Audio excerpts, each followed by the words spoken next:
Hello, everyone, and thanks for joining us today. We're so happy that you're able to join us to learn about menstrual hygiene management. Today, we are joined by Gabrielle Daniels and Ray Cantwell. And Gabrielle, can I have you turn on your webcam?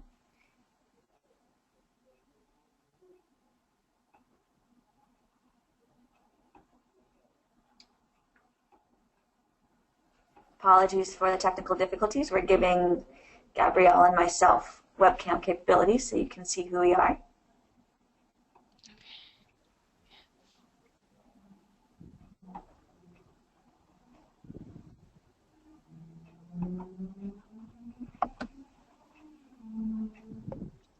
All right, so there's Gabrielle and myself, and Ray is joining us. Oh, Ray can also have a webcam as well, so we can see Ray.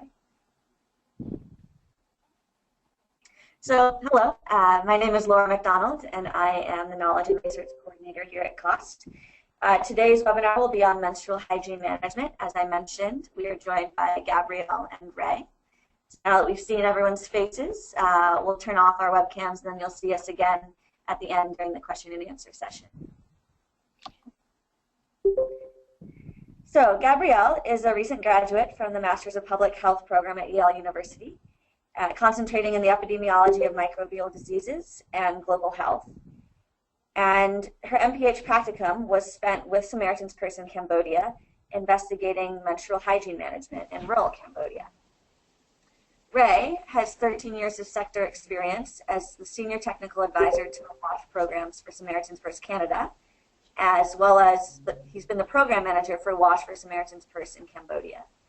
And Ray's experience also includes 5 years as a project engineer with CH2M in Canada, doing design, optimizing, and commissioning of municipal water treatment facilities. So we're so happy to be joined by Gabrielle and Ray. Thanks so much. And after this brief introduction, I'll hand things over to Gabrielle and Ray to present their research on menstrual hygiene management in Cambodia. And then after the presentation, we'll address questions that have both been submitted beforehand and submitted during the presentation. So feel free to submit your questions in the chat as the presentation is going on. I am joined by Emily, who's going to be keeping track of the questions and passing them along to me. And so after the pre-submitted questions are discussed, we'll take some time to address several of the new questions that have been submitted. And for any questions that aren't answered today, there will be a follow-up email after the webinar. And this webinar is being recorded, so if you have to leave at any point, don't worry, we will share the recording of the webinar afterward. And so with that, I will hand over presenter capabilities to Gabrielle to begin her presentation.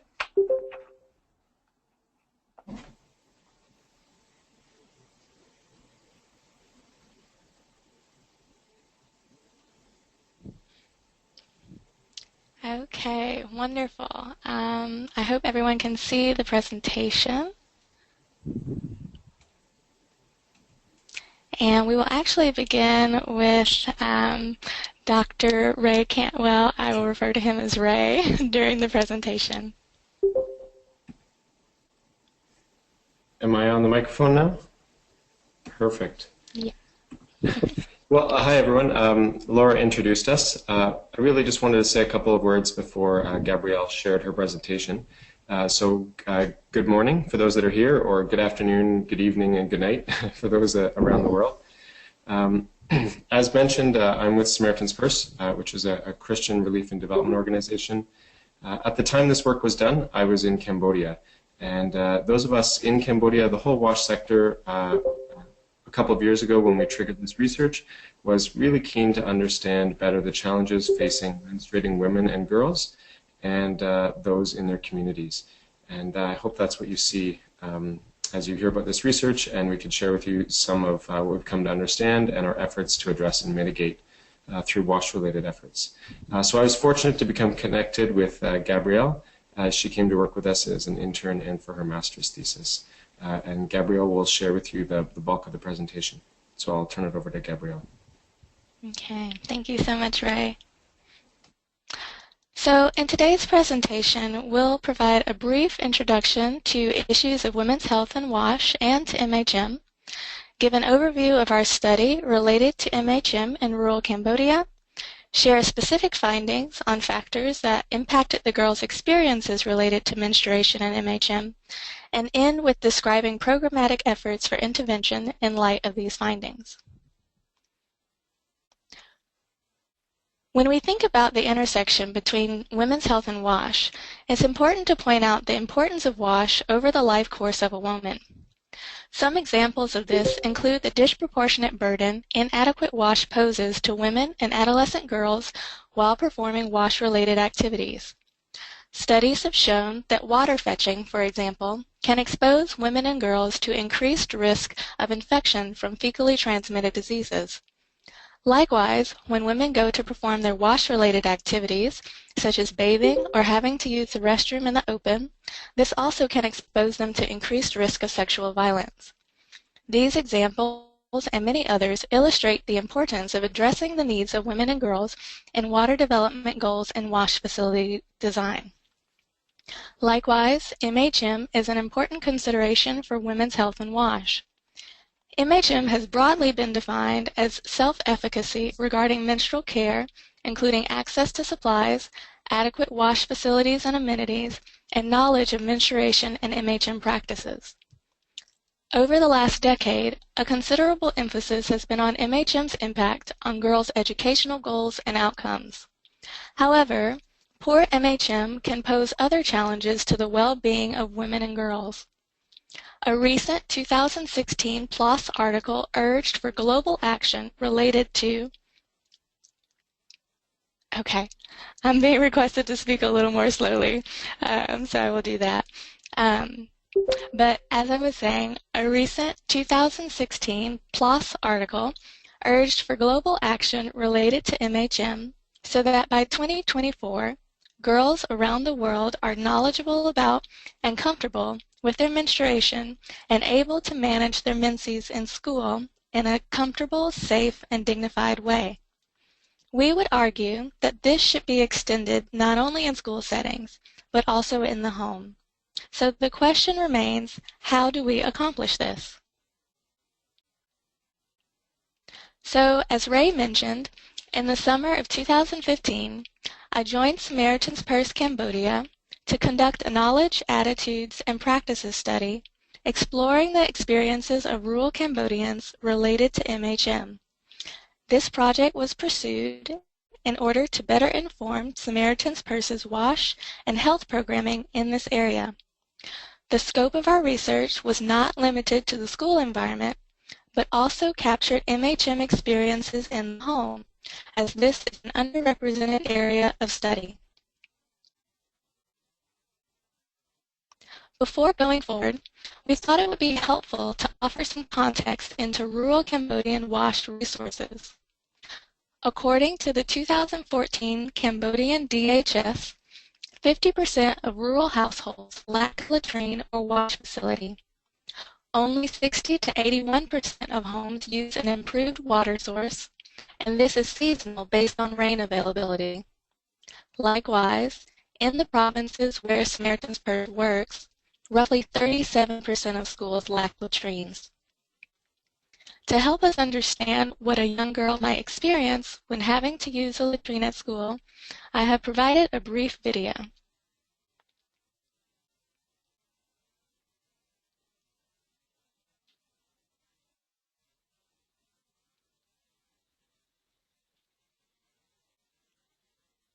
It's thinking. Just one moment.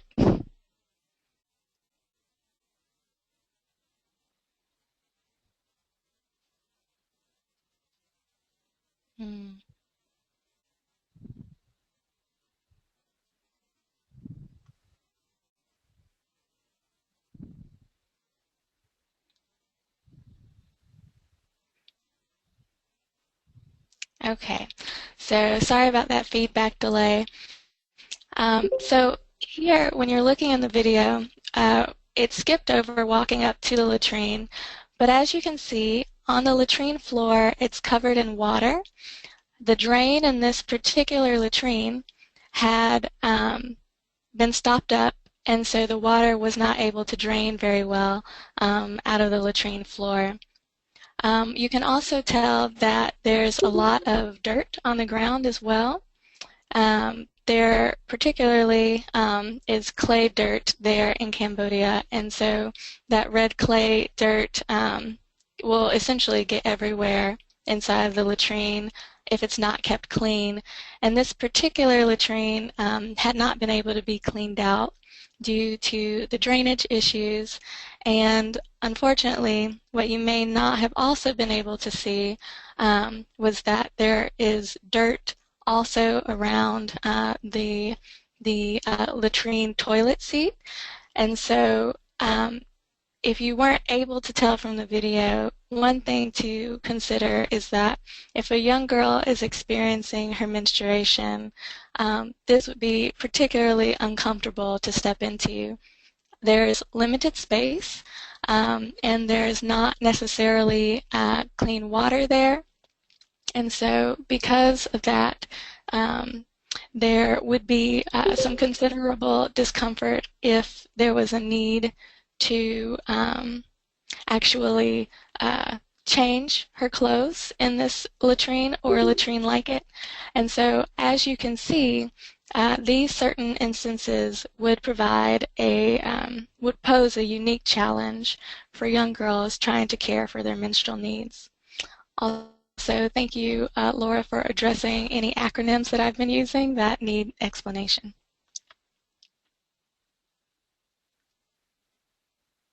So our study was conducted in 2 rural provinces, Bantaminche in the northwest and Krache in the northeast, where we partnered with 8 secondary schools, 8 villages, and 2 health centers for recruitment and data collection. Our target participants were girls 14 years or older who had already begun their menstruation so as to speak from personal experience. Additional target participants included mothers, fathers, teachers, male students, and health center staff who offered insight into their roles and responsibilities and perceptions of MHM. Our data collection tools included 165 structured interviews with all participant groups except health center staff, and 24 structured focus groups with all participant groups except fathers, which led to a total of 346 participants. We also conducted latrine surveys at all 8 secondary schools. Our ethics approval was provided by Yale University's IRB and the Cambodian National Institute of Public Health. Given the breadth of our study, we will only be able to share select findings from the girls' responses, with some quantitative highlights coming from their interviews.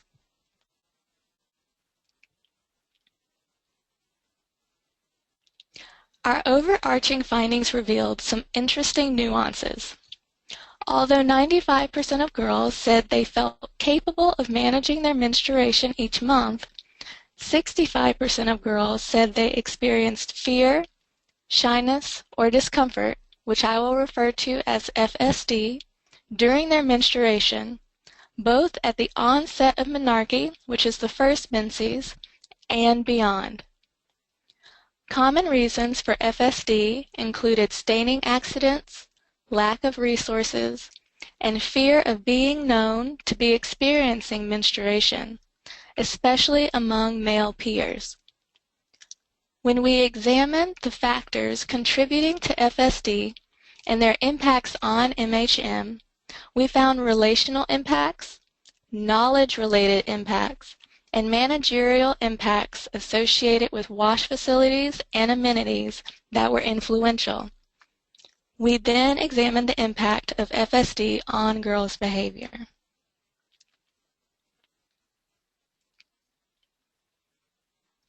A select relational impact was the influence of teachers during girls' menstruation.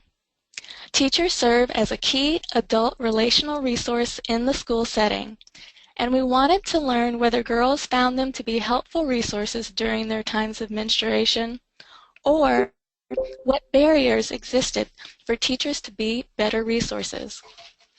We found that girls expressed having mixed feelings feelings towards teachers during menstruation.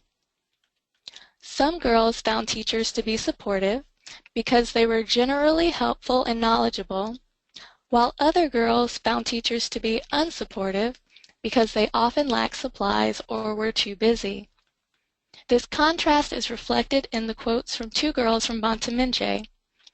As one grade 9 girl from Bantaminche said, "I like to talk to teachers because he or she can help. The teacher is older and knows better, so we need teachers' help." Whereas another grade 12 girl from Bantaminche said, "Teachers can't help because they don't bring sanitary pads along with them."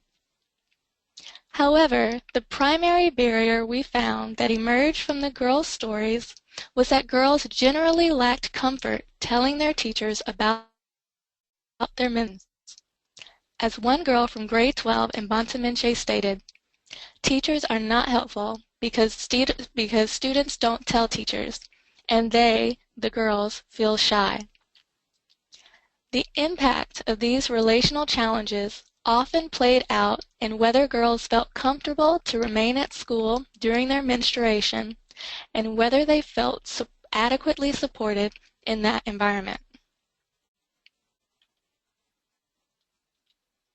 In terms of knowledge-related impacts, pre-menarche knowledge of menstruation and MHM practices, or the knowledge they would have gained prior to their first menses, had an impact on whether girls experienced FSD at the start of their menstruation and whether they felt confident and equipped beyond their first menstruation.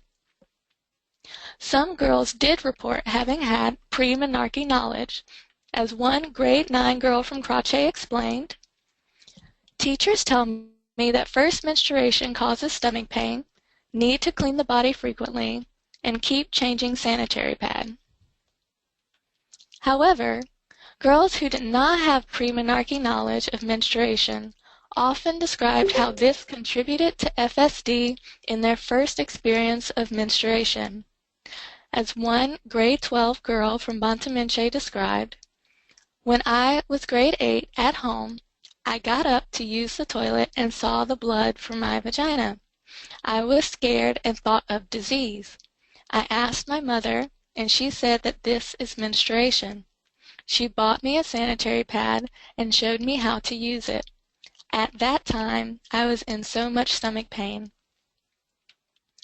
From other girls' responses, we found this lack of pre-menarche knowledge as well as further instruction beyond the first menses could contribute to a lack of confidence even in knowing how to properly wear their sanitary pads.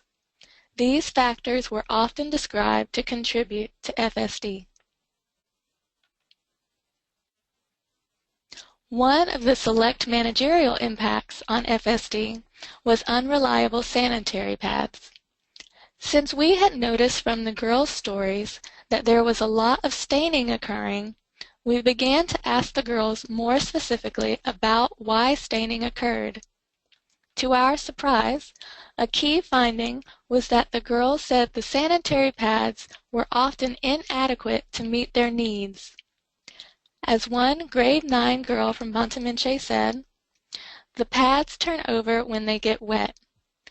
The pad sticker isn't used properly, and underwear isn't fitting well for putting pad."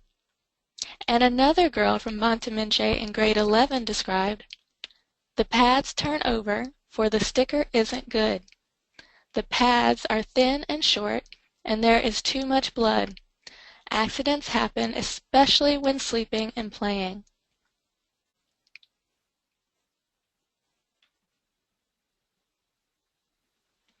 In terms of quantitative data, when asked about wash facilities and amenities, as well as access to supplies, 33.3% of girls reported not having at home, and 28% of girls said there were no private disposal options at home.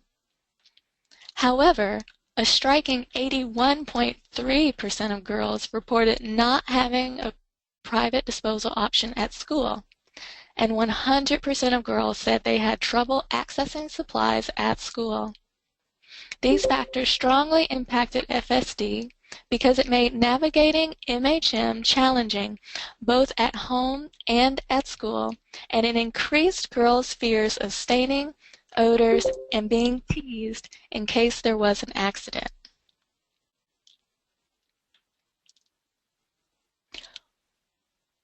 When we looked at the girls' qualitative responses on their experiences related to managerial impacts, their overall summary was that unclean latrines, lack of private disposal options, and lack of clean water increased FSD and lowered their standards for MHM across environments. As one grade 8 girl from Bantaminche said, "My friend does not have enough water. I saw her pants was blood-stained because she did not put pad. She did not have money to buy a pad. She has no toilet at her house, and she used the toilet of her neighbor." Another grade 11 girl from Bantaminche shared, "At school, I feel scared because I don't know where I will change and how I will throw the sanitary pad." And then a girl in grade 9 from Crache reflected on her experiences at school, saying, "The toilet has no lock. I'm afraid of someone coming in."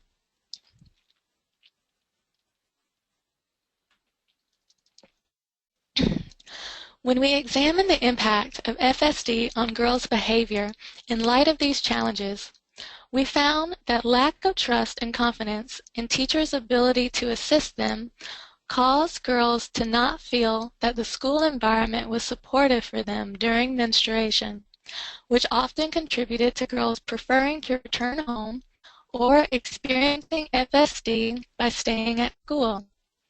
Lack of premenarche knowledge increased girls' experiences of FSD at the onset of menarche and led them to not being well informed of how to properly care for their MHM needs. And furthermore, unreliable sanitary pads and inadequate wash resources contributed to increased FSD from staining, and 36% of girls reported missing days due to menstrual-related challenges. 37% of girls also reported their participation in class being affected due to menstrual-related challenges at school.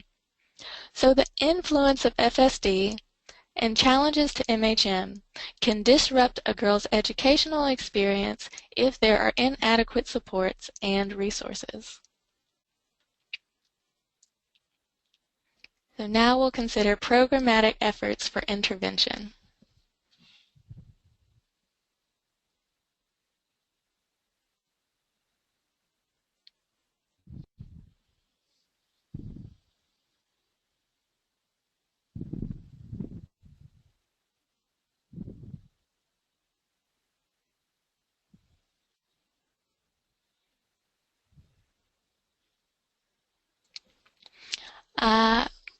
Is there an organizer who can unmute Ray?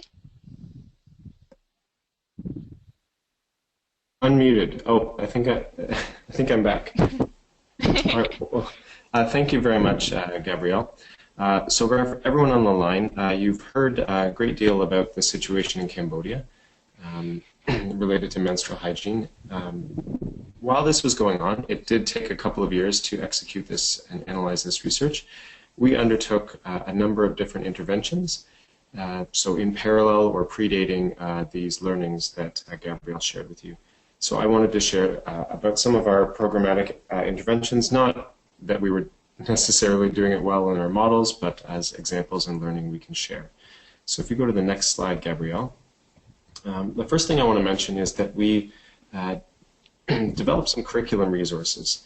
This is going back about 4 years, where we took the UNICEF Wash in Schools and Emergencies curriculum toolkit, and we created our own lesson following the same template. So you can see the first quarter of a page of that curriculum set there. It's intended for girls in grade 5 and older, and lays out some information about what is, what is your period, and gets girls informed, and also aims to reduce the taboo around menstruation by getting girls to talk openly, either in their class or in an all-girls group. So that was the first thing, developing that curriculum and getting input from the government and such. If you go to the next slide, I wanted to mention a little bit about our experiences using that curriculum. Gabrielle mentioned that the girls reported mixed feelings towards their teachers. Some of them found their teachers knowledgeable and helpful, and others found them busy and ill-equipped or unable to provide resources. We found a similar mixed response from teachers with respect to the curriculum. We mainly heard from teachers that they don't want to teach that kind of curriculum about menstruation. They don't feel comfortable teaching the students. I think it was about 2/3 that did not want to teach anything about menstruation in the classroom, in a large group or in a co-ed setting. And I have to reflect on my own personal experiences in Canada as a child, and I remember learning about these topics in my classroom, and I can tell you that the teacher was not comfortable and none of the students were comfortable. So in some ways, some of this is universal, I think. So around the time that Gabrielle was doing this work and we were learning about menstrual hygiene through academia and talking with others, we learned about other approaches to talk about menstruation, not just in the classroom. So starting in 2015, we initiated a student-run, with some teacher support, but largely student-run girls' clubs. And those were extracurricular places where girls can talk about menstrual hygiene, but other topics as well, with their peers. And that was an environment where girls could talk to girls could ask questions for teachers. And so we got a more positive feedback, I would say, about that than from the curriculum, although we're still employing the curriculum. The next slide, Gabrielle. So I wanted to mention one of the things we created that's been useful in the classroom and in a girls' club setting is a true-false menstrual hygiene management game. So here you've got just a few examples that I typed up recently. So the game would be played like this. You must not run during your period, true or false. Others can tell when you're having your period, true or false. So these are statements, and there's a number of ways to use this. For the really, really shy group, they can be given cards, true or false cards, and all they have to do is think about whether it's true or false, and not have to raise their hand or anything. When I did this activity with my staff that are WASH professionals, I gave them true and false cards, and then they had to hold their hand up and then defend their position. Why was this particular statement true or false? And it actually was more fun than you might imagine, and people got laughing, and what happened was after only a few minutes, a topic that no one would talk about was all of a sudden being talked about. So this true or false game is one of the successes, I think, that we've had, that we use in our curriculum and in the girls' clubs. And one other thing I'll mention is that this year in Cambodia, we are, actually maybe next year I should say, we're moving towards hygiene clubs instead of girls' clubs to be sure that boys are being targeted as well. So I'm not sure how that will go, but I wanted to share that with you. On the next slide, I wanted to go back to a topic that Gabrielle mentioned about the high rates of accidents and staining that was reported by the girls. And there was one part of that in particular that we caught on, and that was the poor quality of the product in terms of the low-cost disposable sanitary napkins that were available in Cambodia. And as we talked about this and looked at this, I personally feel this is a little bit like it was in sanitation maybe 10 years ago, where NGOs would go and tell everyone, get a latrine, and create a lot of demand. And in a similar sense to that, with menstrual hygiene in Cambodia and our programming and others, there's a lot of talk about desensitizing, creating awareness, creating knowledge, but that will only go so far to reducing fear, shyness, and discomfort, and to getting girls to increase their attendance at school. All this knowledge will only go so far if the sanitary products are of poor quality and are unreliable and such. So a number of years ago, many on this call will be aware that there was sanitation marketing efforts, and a lot has gone into the supply side of sanitation. And so kind of mirroring that, this slide is about the supply side of menstrual hygiene. And I'd really like to see in Cambodia efforts made to improve the quality of the low-cost sanitary products, whether that's a better adhesive or larger product, that type of thing.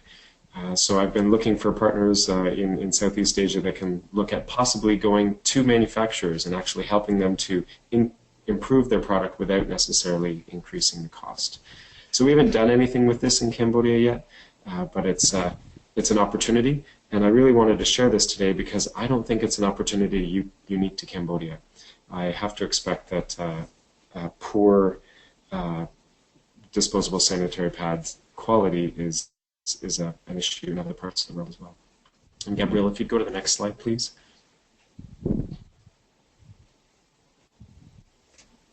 Gabrielle, can we? Oh, perfect. So we've got some additional resources here. There's a couple of publications you can read about. If you're looking for additional background information about menstrual hygiene and some of what's being done in the sector, I'd also encourage you, if you Google menstrual hygiene management, if you're looking for information that will give you a lot of information, WaterAid has some good resources, and WASC has some good resources. There's lots of information there. Oh gosh, there's some questions popping up here. All right, I'll turn it back to Gabrielle, and then we'll look at questions in the end. Okay, thank you, Ray. So we will go ahead and close the presentation officially, and we look forward to questions. But would just like to acknowledge several people who have made this work possible, starting with personal recognition of God's faithfulness throughout this project. But Ms. Kirani Leap was our senior research officer, and she is from Cambodia and was just an amazing team leader. Ms. Ratna Yan was also a team leader, and she was often in the schools leading focus group discussions, and just made a tremendous impact when it came to working with the ethics approval. Dr. Debbie Humphreys and Dr. Danya Keene were Yale faculty advisors involved. Miss Marin McLeod, who I don't know if she's here today, but she was the secondary data analyst on this project and made considerable contributions. Mr. Mao Prum and Mr. Van Bunrin were our Bantaminche and Krache coordinators with Samaritan's Purse and were wonderful in helping us move the project forward. Mr. Sotia Peep was our logistics person, particularly in Bantaminche, and I have to recognize him for the number of times I had to ask him for a van, and he made that happen. And Young, Tida, Lida, Saporn, Nin, Sreyrath, Tanin, Chinda, Sreypao, Chinda, and Navi were enumerators and translators for this project, and they were really part of being the hands and feet of this work. And so just want to acknowledge them and say thank you to them, and also all the amazing Cambodian people that we were able to talk with and who were willing to share their stories with us. So with that, we will open this up to questions, and thank you very much for listening.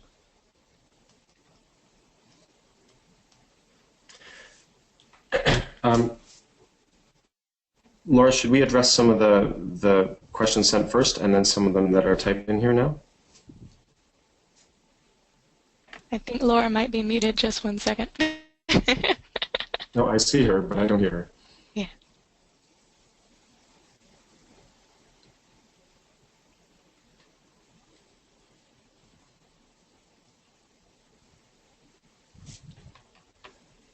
Not yet.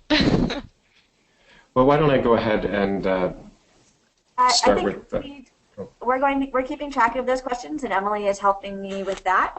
But we have some pre-submitted questions that I was going to ask first, and then we'll move on to some of the questions that have been submitted. So it's great to see how many questions are being submitted. Please keep them coming. And as I said, for those questions that aren't answered during the session, we'll work with Ray and Gabrielle to answer them and follow up with you. So one of the first questions is, you looked at schoolgirls both within school, and then you also looked at the home environment, so outside of school. But a question is, can you tell us more about the engagement techniques used to reach non-school girls? So was there any interaction with girls who weren't in school? So really appreciate that question. Encountering girls who are no longer, excuse me, in school, which we did actually find a number of parents who described that their children left school early, were no longer in school, and so how do we reach them? And as Ray and I were discussing that question, right now we recognize that Samaritan's Purse doesn't presently address this directly. But in terms of how we engage them in research, and then I'll let Ray share some more about how Samaritan's Purse does this maybe through their efforts, but in terms of research, we were in the communities and able to talk with the mothers, and although it was an opportunity for them to share with us their stories that we could learn from them, we also left time and space for them to ask questions, and then that was also an opportunity when we shared booklets called Growth and Changes, which was designed to help explain menstruation for young girls. We left those booklets with the parents, and so that was another opportunity to disseminate knowledge. But I'll let Ray touch on maybe Samaritan's Purse's approach at this time. Thank you, Gabrielle. Yeah, again, we don't target the non-schooled girls specifically. We do have a community program, which we did not talk a lot about in this presentation, and a household program.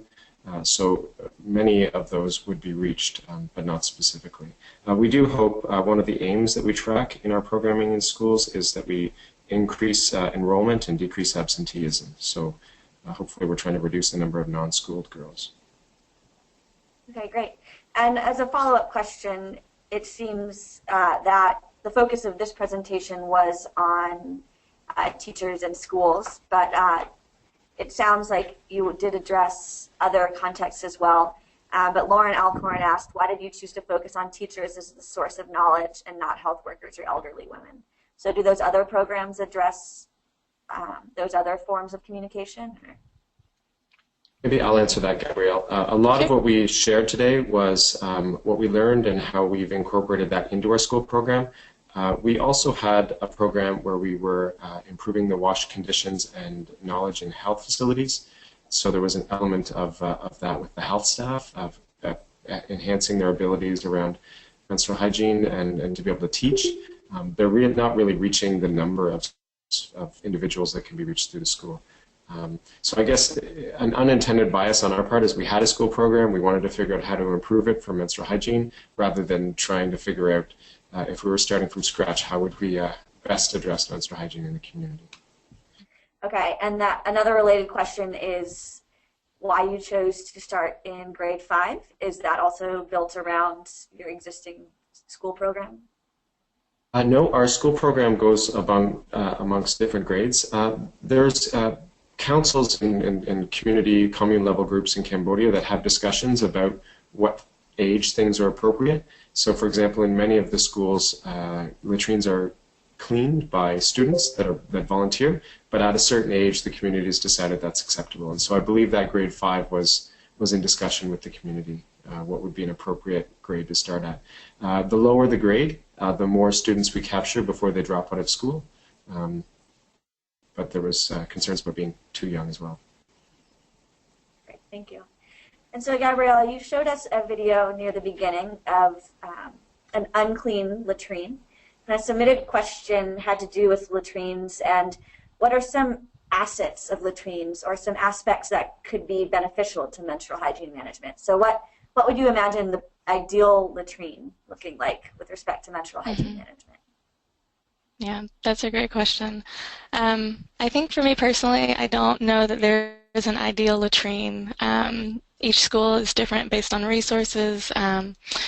Students' commitments to those latrines was very interesting to read through the girls' responses. And when we asked them about what would be what they thought would be best for their latrines and wash facilities, many of them said, well, we would just like supplies so that we could clean it ourselves. So there was this interesting emphasis on, we really want the latrines to be clean, but how do we go about that? Where do those resources come from? Particularly, though, thinking about the need for private disposal options, we visited the latrines and did the latrine surveys, and very rarely was there a trash can directly inside the latrine. So that causes girls to have to walk outside of the latrine and then, come out with something, and it looks, like obvious and embarrassing for them, and so that's not ideal. And a lot of times girls would actually keep their menstrual pads and supplies with them, keep them with them throughout the day, and then dispose of them at home. So I would say that, thinking in terms of having to start with that would be very important. All the other amenities, clean water, soap, thinking in terms of space, is it useful for changing? Does it give girls room to do what they need to do? Those are things that I would consider important. And then, Ray, do you want to expand on that at all? I'll just add a couple of points. In the school and then in the home. In the school setting, we've tried different types of trash cans that we promote in schools.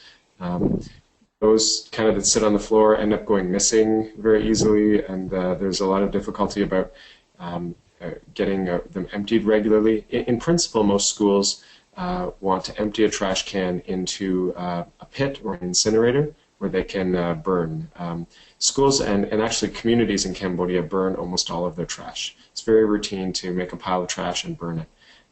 So building off of that, we were promoting just to do that. But a lot of times you see they don't get emptied, or the trash can that gets taken away for another purpose. In a couple of instances, we tried a mailbox type trash can where it's mounted on the wall, but that seems to be harder to empty. One thing I'll mention that we're just piloting once, or about to pilot the first time in Cambodia, but I understand some groups in India have been doing, is what's a chute. So imagine a hole in the wall from the latrine room itself, and then a chute that goes down on an angle to an incinerator pit. And so you just kind of drop your disposable pad in, and it slides down right into the pit, and then there's no need for somebody to empty a trash can and carry it over there. Just have to light it on fire. So we don't know if that type of thing will work, but understanding that nobody wants to be handling trash in general, and we're looking at alternatives to directly deliver the disposed material to an incinerator at the school. In homes in Cambodia, there's been a fair bit of success with sanitation marketing, where low-cost latrines are promoted. One of the complaints from the community about the low-cost latrines is that they're small, and that they would prefer to have something larger that has space for bathing and room for trash cans and things like that. So there's definitely a balance to be made between getting latrine coverage out there and simple latrines and having more space for other hygiene needs. Okay, thanks so much. So we've thoroughly considered latrines and disposal options, but Ray, your mention of looking for improved sanitary pads and alternative means brought up a lot of questions around sanitary pads themselves. So there have been a couple questions on disposable versus reusable and different materials like cloth that might be considered. Could you just speak a bit to what besides disposable sanitary pads you've encountered in Cambodia and what might else be considered? Yeah, I'll share maybe Gabby and Gabrielle, and then you can add if you want. We have the benefit at Samaritan's Purse that we run medical teams in rural Cambodia, and so we see a number of ill people for a variety of reasons. And one thing that we've discovered is a very high rate of chronic vaginal infections with candida, usually lasting many, many years. And so there's a lot of that present, which I understand it is related to clothing and such sources of contamination and improper treatment from the doctors. Anyway, in Cambodia, reusable products are very, very low. Gabrielle, what fraction of people said they were using reusable products? Do you remember? Essentially almost none. I don't recall anyone saying in particular that they used reusable items. So in Cambodia, there's a lot of disposal in general in society, and reusable products are not something that are considered desirable. Nobody really wants to clean them, and that. We did look at options. We were considering promoting reusable cloths or some products that we've seen others using. I noticed the question from Uganda where they do promote more reusable products. We couldn't figure out a way that these products could be cleaned and disinfected or sterilized to kill candida, to prevent increasing the transmission rate. So there's just a natural or cultural tendency not to reuse things in general. And we also looked at, but I'll stop there. Yeah, and I will add that mothers often, very interesting dynamics between mothers and daughters. Mothers almost always wanted their daughters to have sanitary pads, but mothers were very comfortable with using cloth, so using their clothing, cutting it up, and using those things instead. But they didn't necessarily convey that those would be reusable. It was more that that was what was available, and they would use that. Now, there was, in the instance of layering, mothers would sometimes describe layering clothing to help maintain flow during that time, and so they didn't explicitly state that they got rid of those clothes afterwards, so there is the potential that perhaps they were reusing that in that context. But I think, some of that's generational and points to a need and a concern for thinking about, what is going to be best for mothers as well, for their health. Is that really promoting vaginal health if they're having to reuse these clothes and so forth? So. Great, thank you. That's a great expansion. And so speaking of mothers, there have been a number of questions about mothers as well. Having acknowledged that the focus of this research and this program was in schools, there's still interest in learning a bit more about the mothers and the role that they played. So you spoke about the mixed experiences young women had learning from teachers about menstruation and feeling comfortable approaching teachers. But Naomi asks, was that also true for caretakers in the home? So how much of a role did mothers and other family members play in helping girls gain pre-menarche knowledge and support them with MHM? So you touched a bit on mothers with respect to the practices around sanitary pads and the use of cloth, but could you expand? Yes, very happily. And I do apologize that this presentation was a little more weighted to the school environment. But the home is a very interesting environment for girls, particularly during menstruation. In terms of pre-menarche knowledge specifically, mothers were by far considered the most comfortable resource to go to. Next probably being female relatives, and then teachers, fathers not so much so. Oh, I apologize, female peers also after mothers and female relatives. But what we did find was that mothers did not always convey pre-menarche knowledge. There were several instances of girls describing that their mothers started to share that knowledge at their first menses. And then there were unfortunately some instances where mothers were also confused about what was happening with the girls. We had some reports that mothers may have thought that their daughters had gotten bit by a leech, and so they just decided that they would wait.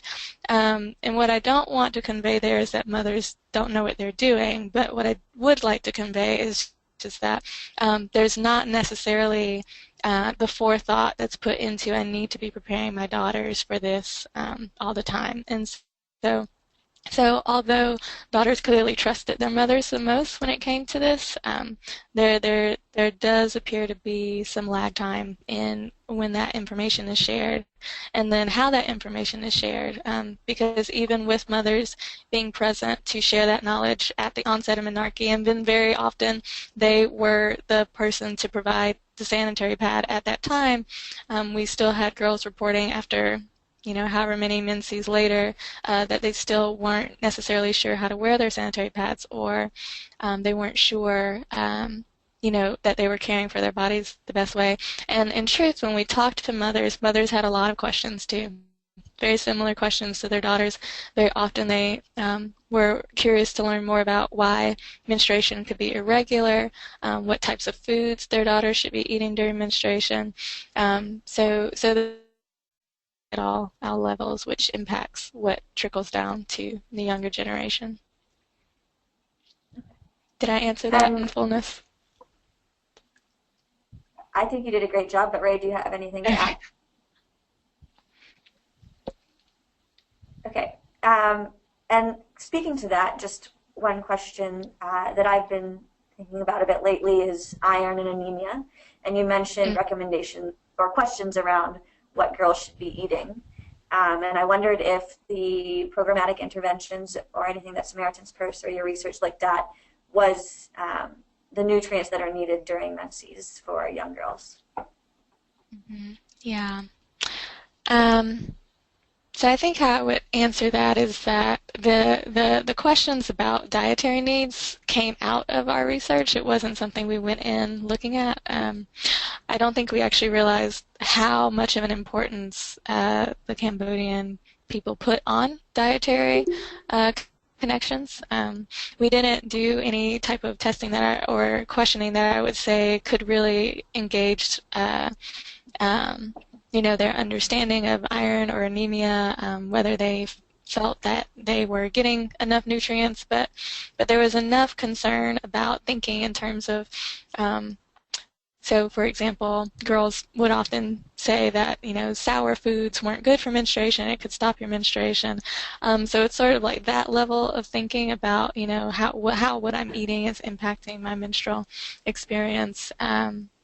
But I think that would be something that would be useful to look at, particularly in the Cambodian context, as a follow-up, perhaps a little more in detail.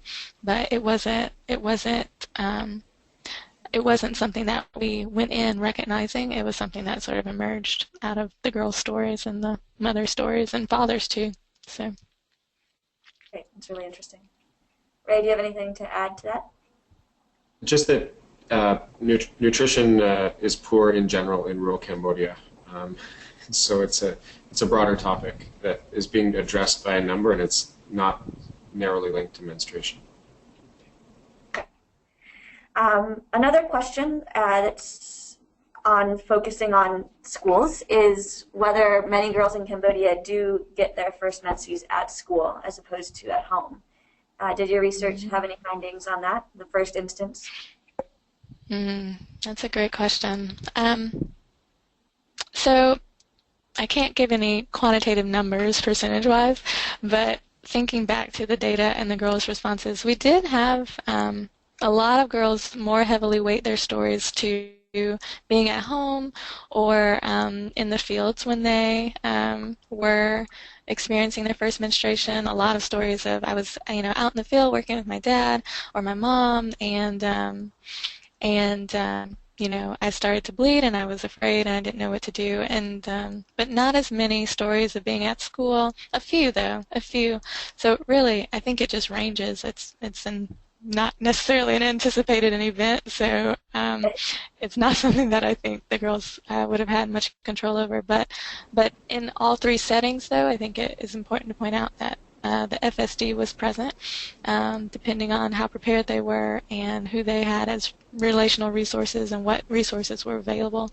And if you start your menstruation in that particular type of distress, it does carry over into future menses to some degree. So that's what we were finding a lot of.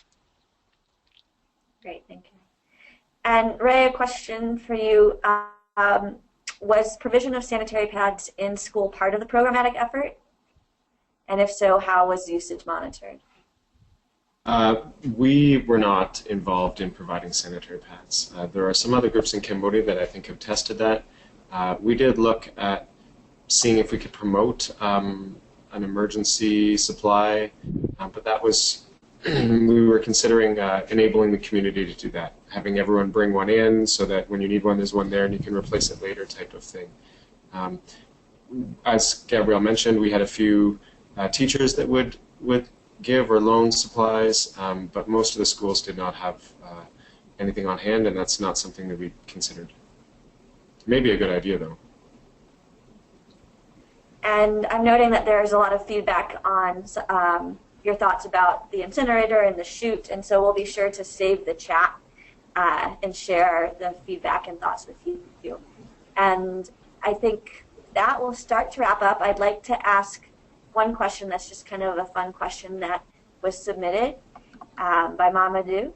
Mamadou asks, in Mali, the nickname of Mensi in local language Bambara is Lada, which means the habit Mensi are regular, or Kala, which means moon Mensi is monthly.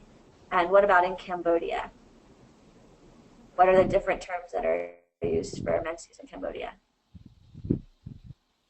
I don't know that I really learned that. Did you, Gabrielle? Honestly, I don't think I did either, which is a fascinating question and consideration.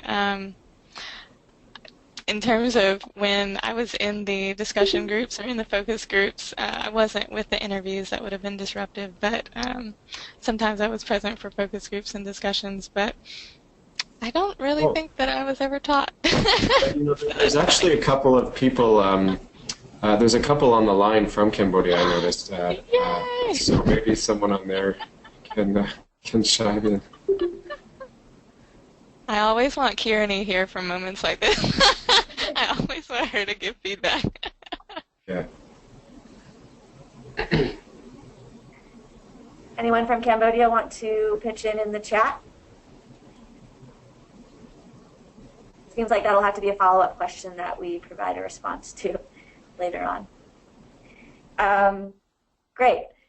So with that, we will start wrapping up. Thank you, Ray and Gabrielle. Thank you so much for your presentation and your research.